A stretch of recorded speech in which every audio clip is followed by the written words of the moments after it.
Estás escuchando Directo a las Estrellas. Víctor Alvarado. Nuestro invitado esta semana es uno de los autores de referencia de los últimos años junto a María Elvira Roca, Pío Moa o Ricardo de la Cierva en materia histórica. Se le puede seguir en el mítico programa Cita con la Historia junto al comunicador Javier García Isaac, siendo el autor de Los Césares del Imperio Americano de George Washington a Donald Trump, editado con el gusto que le caracteriza por Homo Legends. Le damos la bienvenida a Pedro Fernández Barbadillo. Buenas tardes. Muy buenas tardes, Víctor. Encantado de estar en tu programa. Igualmente. En primer lugar, te queremos preguntar sobre las recientes elecciones en Estados Unidos. Si piensas que hubo fraude o crees que las cosas se han hecho bien, y si piensas que Donald Trump dio un golpe de Estado o no. Bueno, vamos a ver. En Estados Unidos, parece mentira, hay un sistema electoral detestable, muy malo. Un sistema electoral impropio de la que es la mayor potencia militar, industrial y económica del mundo, y que es capaz de enviar naves a la Luna. Y hemos visto, esto pasa desde hace años, O sea, tenemos estas máquinas especiales que escanean votos electrónicos, tenemos también los caucus famosos, que sobre todo al principio en las campañas, cuando empiezan las primarias, que son de reuniones de militantes de los partidos, en los que pues esos grupos, esos caucus, pues que se pronuncian a favor de un candidato, y luego por un sistema muy peculiar, muy oscuro, pues se suman los votos y se asignan los compromisarios. Entonces, este sistema, que nadie ha querido cambiar porque beneficia a los dos, a unos más que a otros, también hay que decirlo, pues a veces provoca crisis como la que vimos en el año 2000 entre George Bush, hijo, y algo que se concentró al menos solo en el estado de Florida, y que se pudo cerrar con más o menos problemas, pero concluyó poco más de mes y medio después de las elecciones. Y luego esta otra que hemos visto en este último año, en las elecciones de noviembre pasado. Me preguntas si yo creo que hubo fraude electoral o manipulación, tal. Sí. Pues yo creo que sí. Sí, ¿no? Y además a favor de los demócratas, que son los que tienen la maquinaria de fraude electoral pues más avanzada y más veterana. Sí. Y la que controlan pues estas ciudades donde se volcaron votos de una manera tan sorpresiva, pues como Detroit, sobre todo Detroit, de los estados estos de Pensilvania, Michigan, Wisconsin, y vamos, que también ahí está pues Chicago, que siempre ha tenido fama de ser una ciudad tremendamente corrupta en estos asuntos electorales, y donde empezó su carrera política para Obama. Hombre, que es muy sorprendente, sí, chico, que toda la noche vayan entrando votos y más votos, y Donald Trump vaya en cabeza, y de pronto se empiezan a volcar los votos por correo. Sí. Hombre, que vamos a admitir que es verdad que el Partido Demócrata y las asociaciones y ONGs que lo promueven y que cobran de él y de su entramado societario, pues estuvieron fomentando que la gente fuese a votar por correo. Pero oye, de eso a que prácticamente el 90% de los votos volcados fuesen favorables a Joe Biden, pues te da que pensar. Sí. Y otro hecho que también es muy llamativo es que estaban prácticamente todos los resultados que importaban ya conocidos, salvo, claro, los estados de la costa del Pacífico, más Hawái, más Alaska, pero sí, que no tenían problemas de recuento. Y entonces, pues en la costa occidente, en la costa atlántica, quedaban pues 4, 5, 6 estados como mucho pendientes del recuento, pues eso, Georgia, Pensilvania, Wisconsin, Carolina del Norte, Virginia, Michigan, y de pronto, oye, que se deja de contar los votos y se toman unas horas de descanso los empleados. Sí. Y luego, cuando vuelven a contar los votos, oye, en todos ellos, ¡pum!, va ganando la candidatura de Biden y doña Kamala. Sí. A mí me parece como poco curioso. Sí. La verdad que es que llama muchísimo la atención lo que está analizando. Yo también estuve siguiendo la campaña electoral y a mí me llamó la atención la manipulación. De hecho, es verdad que Trump tiene muy mala forma, está todo el día tuiteando y yo creo que es un error de comunicación por su parte, pero es verdad que se enfrenta con valentía a otra forma de hacer política. Pero a mí lo que me llama la atención es que, por ejemplo, Trump ha sido uno de los pro vida más importantes de Estados Unidos. Ha crecido económicamente el país bastante. Y luego la defensa de los valores de Occidente, la lucha por la defensa lo ha hecho él. Y de hecho no lo ha sacado a Estados Unidos, o no ha metido, mejor dicho, a Estados Unidos en ninguna guerra. Pero lo hace Trump y es malo. Ahora llega Biden, dice que va a misa pero es abortista, cosa que no entenderé en la vida, porque yo como creyente me considero pro vida y no entiendo esa doble moral de este señor. O a lo mejor este señor dice legisla sobre un tema y a lo mejor Trump ha hecho lo mismo y entonces como lo ha hecho Biden está bien, ahora como lo hace Trump está mal. En definitiva, esta doble moral que hay con respecto a Trump y a Biden no la llego a entender yo del todo. Bueno, es que Trump es el malo y Biden es el bueno, pues para los medios de comunicación, para Wall Street, para Hollywood, para las grandes empresas tecnológicas, las Big Tech. Y entonces, claro, tengamos en cuenta que Trump les ha estropeado el negocio durante 4 años, el negocio inmenso que tenían pues Wall Street y la Big Tech pues con China. Y eso les ha puesto de los nervios también. Se ha opuesto a este discurso demencial de lo políticamente correcto que emana de los campus de Estados Unidos y que ya ha llegado a Europa, incluida España. Y eso pues los progres durante décadas pues han podido pensar que el país era suyo, que eran los que mandaban. Sí. Y entonces pues encontrarse con alguien como Trump, al que además consideraban de lo suyo porque es neoyorquino, está casado 3 veces, es millonario inmobiliario, con todos los chanchullos y todas las pegas que se le quiera buscar a un promotor inmobiliario. Sí. Él mismo dice, ¿por qué conseguí que Hillary Clinton fuese a mi boda? Pues porque le había dado dinero, varios miles de dólares a su fundación. Sí. Y entonces cuando celebramos la boda, pues ahí en Palm Beach, creo que era, en Florida, pues le llamé y le dije, oye Hillary, quiero que vengas a mi boda. Y ella fue, dice, por eso decía, yo sé cómo funciona la política. Bueno, pues entonces este señor, que era tan peculiar, tan digamos, vamos a decir, tan aparentemente del establishment, sí, pues les ha salido de rana.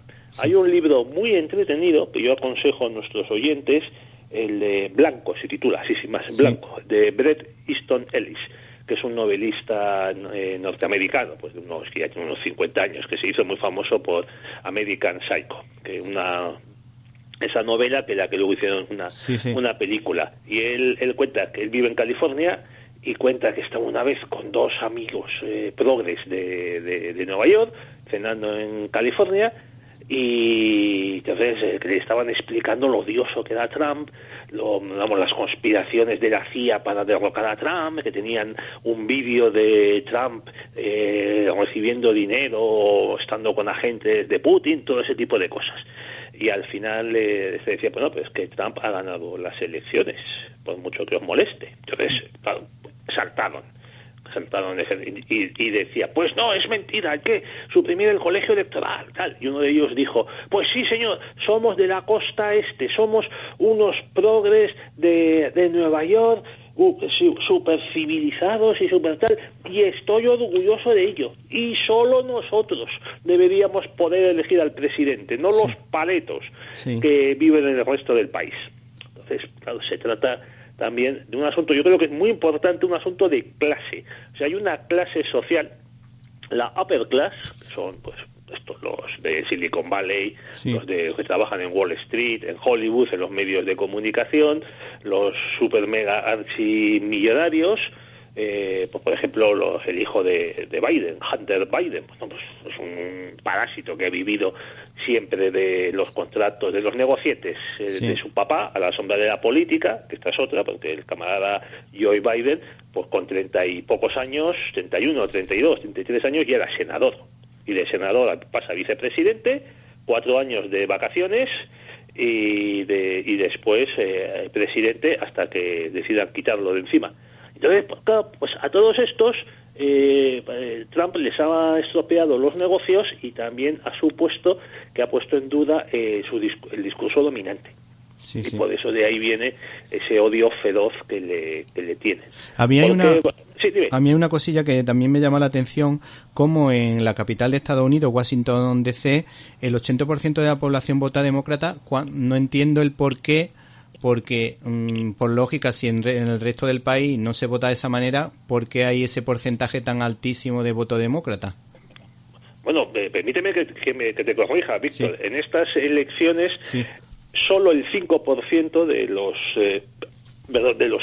vecinos de Washington DC han votado a Trump. O sea, casi el 95% de los habitantes de la capital han votado a Biden. Sí. Bueno, es una diferencia descomunal.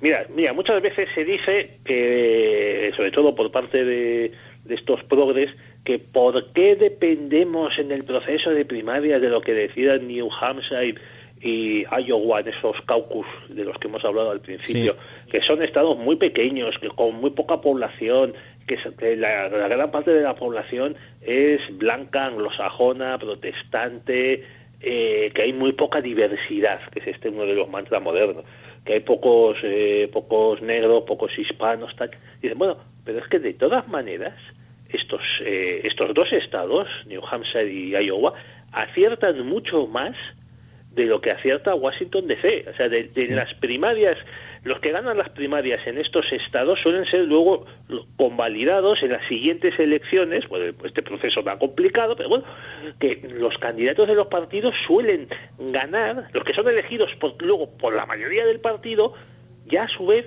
ya han destacado en estos dos sitios. Es decir, que hay una correlación entre los votantes de New Hampshire y de Iowa, pues muy pequeños, muy blancos y muy grandotes y muy agricultores que sean, con los votantes del resto del país. Sin embargo, en el DC, desde que se le permite votar, puede participar en las votaciones presidenciales, que antes no podía, esto es desde los años 60, siempre ha votado a los demócratas, incluso en las veces en las que los republicanos tuvieron unas victorias descomunales, como la de Nixon en el 72 y la de Reagan en el 84. Sí. Aún así, los demócratas de Washington han seguido votando demócratas. Dices, bueno, ¿por qué pasa esto?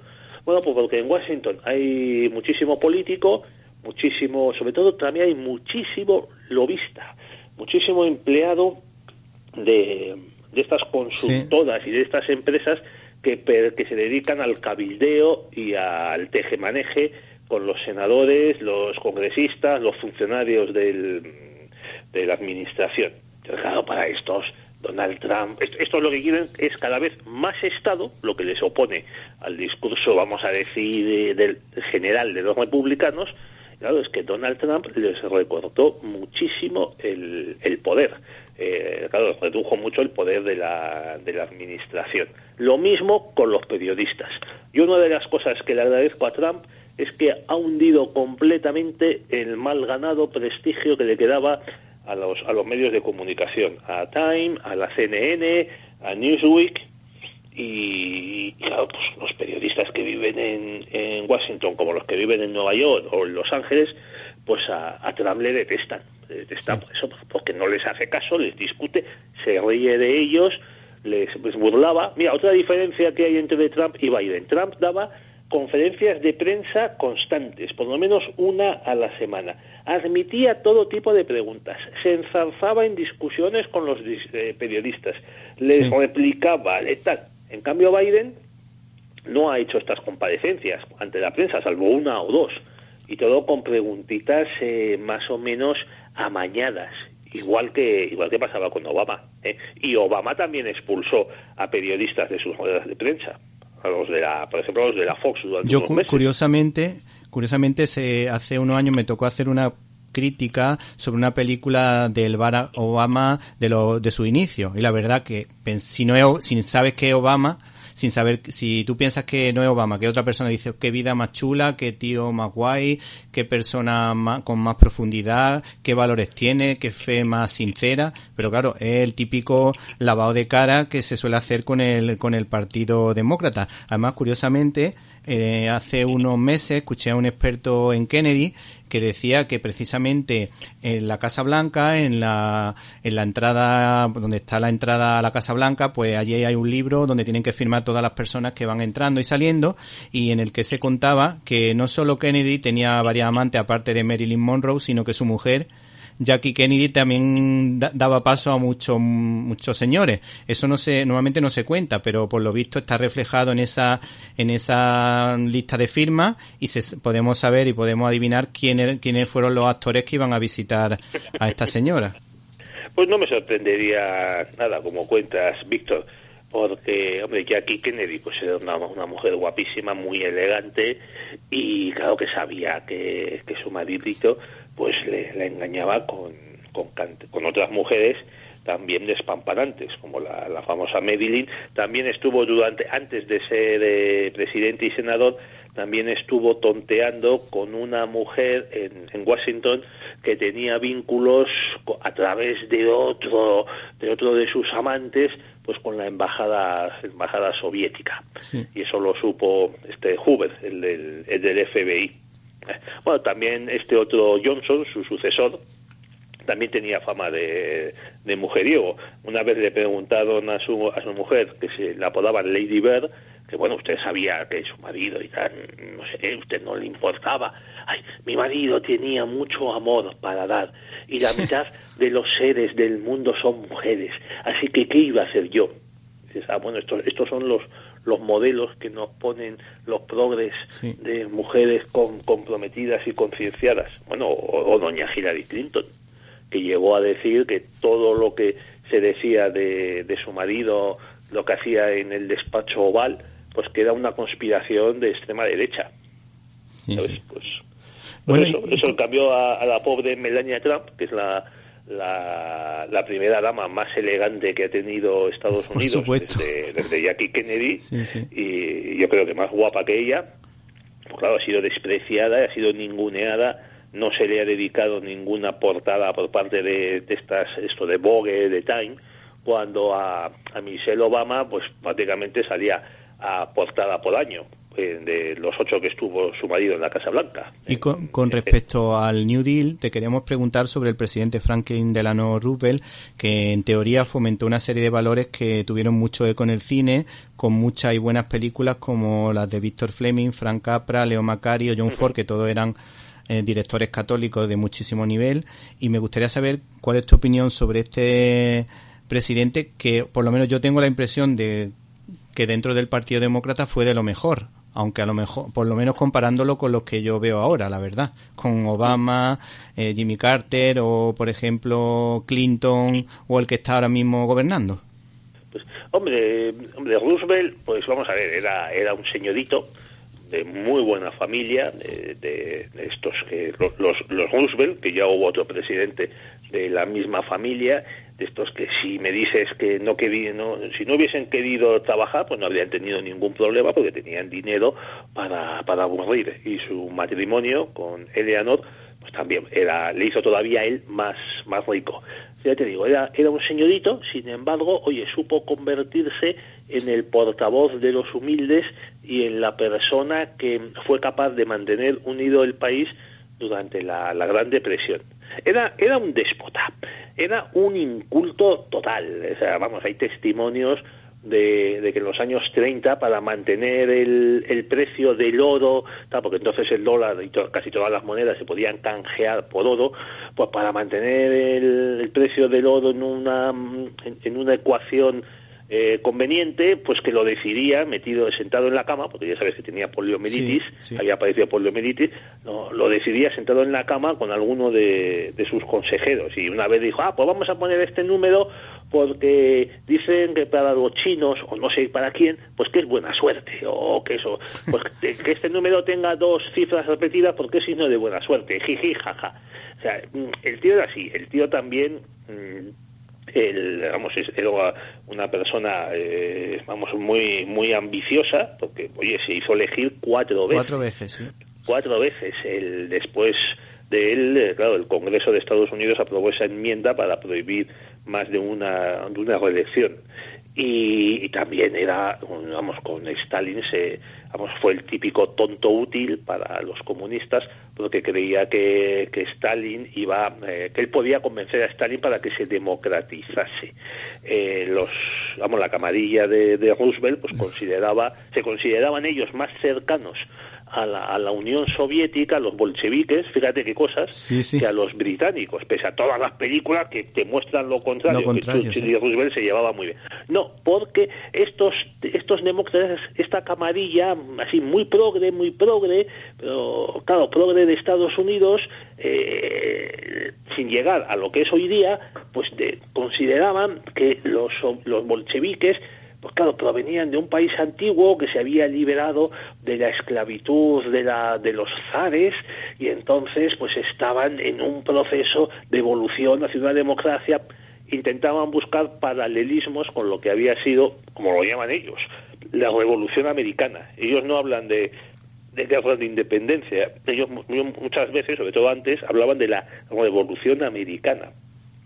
Bueno, pues en estas circunstancias, pese a todo esto, Roosevelt merece la pena, es un gran presidente, porque en unos momentos en el que la Gran Depresión, que fue espantosa, sobre todo en Estados Unidos, llegó a haber pues la cuarta parte de la fuerza de trabajo estaba en el paro. Llegó a haber pues eso, hambre, disturbios, tal. Bueno, fue capaz de crear unos planes económicos, luego muy criticados, y no digo que no, y de dar esperanza a la gente más humilde y de hacerla sentir que eran ciudadanos del país. O sea, porque fíjate la concepción que había en Estados Unidos, que otro presidente demócrata, Grover Cleveland, a finales del 19, que es el único presidente que ha sido elegido 2 veces, pero con un mandato intermedio. O sea, entre sus 2 mandatos hubo un presidente republicano. Bueno, pues este presidente, se encontró con que el Congreso había aprobado una ley para ayudar a comprar semillas, pues no sé si era por una cantidad, que entonces que ahora nos parece ridícula, una cantidad muy baja, no me acuerdo, $10,000, una cantidad importante, pero que no te iba a desequilibrar el presupuesto, ni mucho menos. Bueno, comprar semillas pues para unos campesinos de una zona de Texas que estaban atravesando una sequía. Bueno, pues este Cleveland vetó esa ley porque decía que eso, que el hecho de que los ciudadanos esperasen ayuda del Estado ante las desgracias de la naturaleza les iría despojando de esa actividad y de esa iniciativa características del norteamericano, de no esperarlo todo del Estado. A partir de Roosevelt, el norteamericano deja ya de esperar, de desconfiar del Estado y de despreocuparse de él. Dice, ya hay un momento en el que ya se cambia, ya el Estado empieza a acaparar mucho poder y sobre todo a intervenir en cómo la gente tiene que gastar el dinero que recibe. Ahora bien, eso, como te digo, en los momentos de la Gran Depresión, pues en el que había auténtica desesperación en los años centrales de los años 30, pues ayudó al país a salir adelante, porque lo que fracasa en la Gran Depresión es el concepto anterior aplicado por los republicanos y también por los demócratas de que el Estado no tiene que intervenir en la economía. Sí. Bueno, ya para finalizar te queremos preguntar por Ronald Reagan, que fue durante mucho tiempo el presidente del sindicato de actores, de hecho fue actor, y por otra parte tengo entendido que era un experto en golpes de efecto y se preparaba muchos chistes en sus discursos pues para triunfar, y a mí me ha llamado sobre todo la atención el caso Borkin, esa campaña mediática en contra de uno de los nombramientos de Ronald Reagan, y queríamos preguntarte en general sobre esas trampas tan típicas en Estados Unidos, sobre todo el Partido Demócrata, a la hora de sacar una noticia, ya sea falsa o una media verdad, en los últimos momentos de una campaña para intentar ganar las elecciones.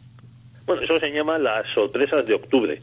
Se llaman así porque las elecciones suelen ser pues el 3 de octubre, los primeros días, o sea, suelen ser, ya sabes, el primer martes después del primer lunes de noviembre. Por lo tanto, las sorpresas se tienen que sacar en octubre para que causen efecto.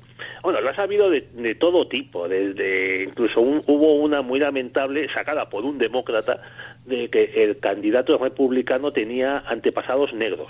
Claro, sí. Eso en los años 20 todavía en Estados Unidos pues era una cosa tremenda, sobre todo en los años. A Bush hijo le sacaron una multa de tráfico por conducir borracho.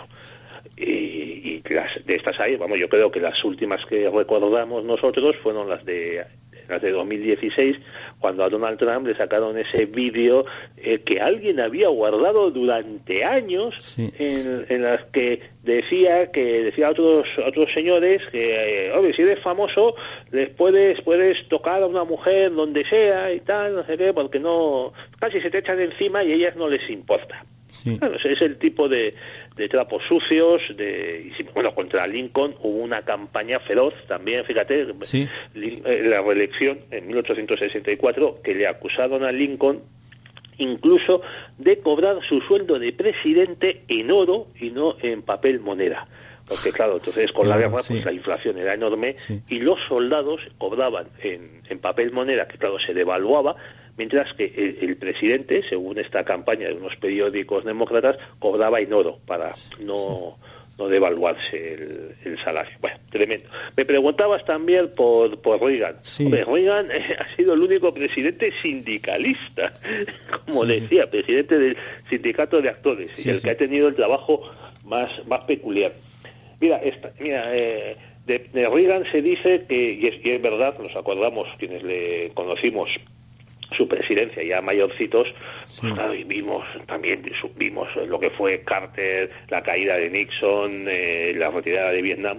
Sí. Reagan, pues chicos, de la misma manera que Roosevelt pudo unir al país con sus medidas económicas, sus discursos de esperanza, pues Reagan hizo algo muy parecido en esos años 80, en un momento en el que Estados Unidos estaba en una depresión, sí. y totalmente desorientado por el espectáculo, dimisión, las derrotas militares, el caos de la presidencia de Carter. Y la verdad es que a Reagan, Reagan era el presidente republicano más odiado por los progres hasta que vino Donald Trump. Sí, sí. Y una de las cosas que le echaban en cara estos señores tan educados en las universidades de Harvard y de Yale y de Princeton, porque Reagan estudió en una universidad de medio pelo, creo que en el estado de Illinois, creo que era. Y vamos, le echaban en cara, es que no tiene grandes ideas, sino que cuenta chistes. Y dice, bueno, de chico, es verdad que contaba unos chistes soberbios y los contaba muy bien. Y dices, oiga, pero es que la propia Hillary Clinton, cuando se presentó frente a Obama en 2008, decía que pero si Obama no es más que un discurso. Y decía eso porque Obama se había hecho famoso en una convención del Partido Demócrata, pronunciado un discurso magnífico por otra parte, pero es cierto que Obama lo que tenía a su favor es que era, aparte de ser negro, es que era un gran lector de discursos. Bueno, chicos, al final esto es reconocer la impotencia ante el rival. Reagan contaba chistes, y dice, pues sí, también muchos otros presidentes han contado chistes, lo que pasa es que los suyos tenían más gracia y él lo hacía mejor. Sí, sí. Que Obama era un discurso, y dices, bueno, pues es que muchísimos presidentes, Kennedy hizo grandísimos discursos, como eso de hemos elegido ir a la luna no porque sea fácil, sino porque es difícil. pero poco más hizo su presidencia. Es cierto que no tuvo mucho tiempo, porque no llegó a los 3 años, pero dice, bueno, un presidente, un gobernante no sabe de todo. Y demás, pero, chicos, un gobernante no son solo ideas y discursos. Y Reagan demostró que tenía detrás mucho, tenía varias ideas firmes, seguras, y que encima pudo aplicar y contribuyó a que se acabase la Unión Soviética, cosa que le estaremos todos agradecidos. Eternamente agradecidos, sí. Bueno, pues Pedro, te agradecemos tu presencia aquí en nuestro programa, pero como siempre, antes de despedirnos, nos gustaría que nos recomendase un par de películas, en este caso política o de Estados Unidos, si lo crees conveniente. Muy bien, pues mira, una protagonizada por John Travolta, que es Colores Primarios, sí, que se basó en una novela de la campaña electoral que ganó Clinton.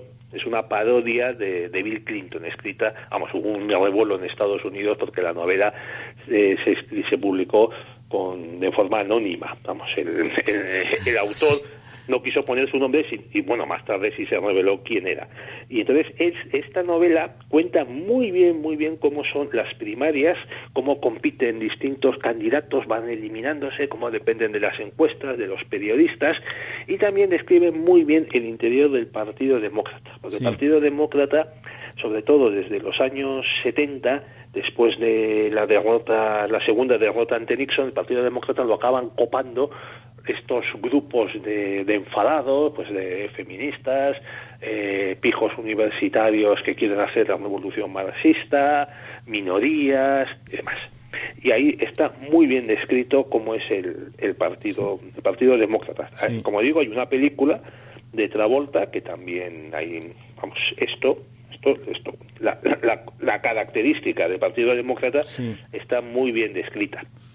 Y luego os recomiendo otra película protagonizada por Julia Roberts y Tom Hanks, que es La guerra de Charlie Wilson. Sí, Charlie Wilson, sí, era un congresista, un miembro de la Cámara de Representantes, que contribuyó a trasladar armamento de altísima calidad a los guerrilleros afganos contra los invasores soviéticos, los famosos misiles tierra-aire que abatían los helicópteros. Y está muy bien porque describe perfectamente cómo funciona el sistema político en la capital. Hay un momento en el que le dice el tío de la CIA con el que está trabajando, dice, bueno, es que usted me quería llamarme y tal, porque Charlie Wilson está en un comité de inteligencia. Entonces le pone en contacto con alguien de la CIA que está ocupándose de Afganistán. Y le dice a la gente de la CIA, hombre, yo me he enterado de usted que lleva, pues no sé, 8 mandatos aquí en el Capitolio, y que su mayor mérito ha sido ser reelegido 7 veces. Y él le contesta, mire, represento a un distrito electoral de Texas que solo quiere 2 cosas, impuestos bajos y que les dejen sus armas. Así que yo puedo hacer muchos favores. O sea, y es verdad, ves desde el principio de la película que le están llamando constantemente para que vaya a las votaciones. Pues unas a favor, otras en contra. Y entonces, como él pide muy poco, pero da, entonces es el banco de favores del que hablaba Tom Wolfe en esa novela magnífica que es La Hoguera de las Vanidades. Sí. La película, en cambio, no es tan buena, aunque salgan Bruce Willis y Tom Hanks y Melanie Griffith. Sí. Entonces, Charlie Wilson va haciendo favores y después, con este asunto de Afganistán, llega la hora de cobrárselos. Esas son las 2 películas que te recomiendo. Sí. Hombre, hay otra muy buena también que, si me permite, voy a aprovechar me parece que estamos en racha, y otra es Los Irus de marzo. Coincido con esa plenamente. Que también habla de las primarias en el Partido Demócrata. Que en el Partido Demócrata, como insisto, es una coalición de muchos intereses, de muchas minorías, de todo tipo de gente, y además, pues, digamos que seleccionar un candidato cuesta mucho más que en el Partido Republicano, al menos hasta que irrumpió Donald Trump, que ha trastocado todo completamente, de arriba abajo. Bueno, pues Pedro, se nos acaba el tiempo. Agradecemos tu presencia en nuestros micrófonos. Pedro Fernández Barbadillo, autor del libro Los Césares del Imperio Americano de Homo Legends. Una auténtica maravilla. Muchas gracias. Pues muchísimas gracias a ti, Víctor, por invitarme a tu programa y por tus elogios a mi libro.